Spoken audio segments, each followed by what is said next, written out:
Hey, how's it going, everybody? Ben Axelrod coming to you just a couple of hours here before kickoff of the Cleveland Browns Week 4 matchup against the Minnesota Vikings. The Browns enter this game at 2-1, coming off of last week's 26-6 win over the Chicago Bears. The Vikings enter this game 1-2, coming off a win last week over the Seattle Seahawks. And I think, the Vikings are a team that are better probably than their 1-2 record indicates. And I think that this really, you look at the Browns schedule as a whole, this is going to be the Browns' toughest opponent since that Week 1 matchup against the Kansas City Chiefs. And not only because this game is on the road, but the Vikings just offensively have more talent than any opponent the Browns have faced since the Chiefs. I think at the end of the day, the Texans and the Bears may go down as two of the lesser teams in the NFL this season. The Vikings, who knows how their season plays out, but I think offensively, from a talent standpoint, this is one of the better teams in the NFL.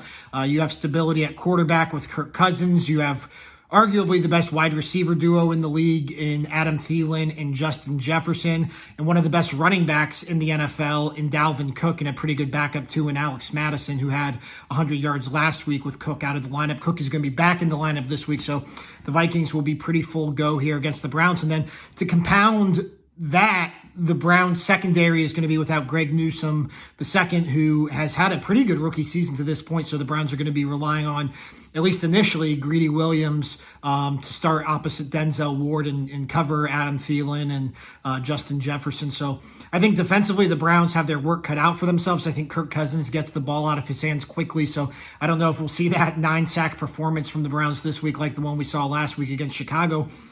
But I do think the Browns, from their offensive standpoint, have the offensive talent to keep pace in this game. Nick Chubb, I think this could be a really big game for Odell Beckham Jr., who is still getting his legs under him in his season debut last week and still came up with a pretty good game against Chicago. But I think this could be like a classic Odell Beckham Jr., rookie year New York Giants type of game. And then obviously Kareem Hunt, I think, we'll see Donovan Peoples-Jones and maybe Rashard Higgins get more involved. And I think a key also is getting David Njoku involved. He's been one of the Browns' more consistent receivers this season, actually, believe it or not. And you look at the usage, I think there's still room for him to really improve his production here. So I think this is going to be a shootout. I think this could be a back and forth type of game. I think it could be in a game or in a week where the headlines are all focused on New England and Tampa Bay. I think this could be the week's most exciting game. And then factoring in Kevin Stefanski's homecoming to Minnesota too, I think that's a fun storyline. So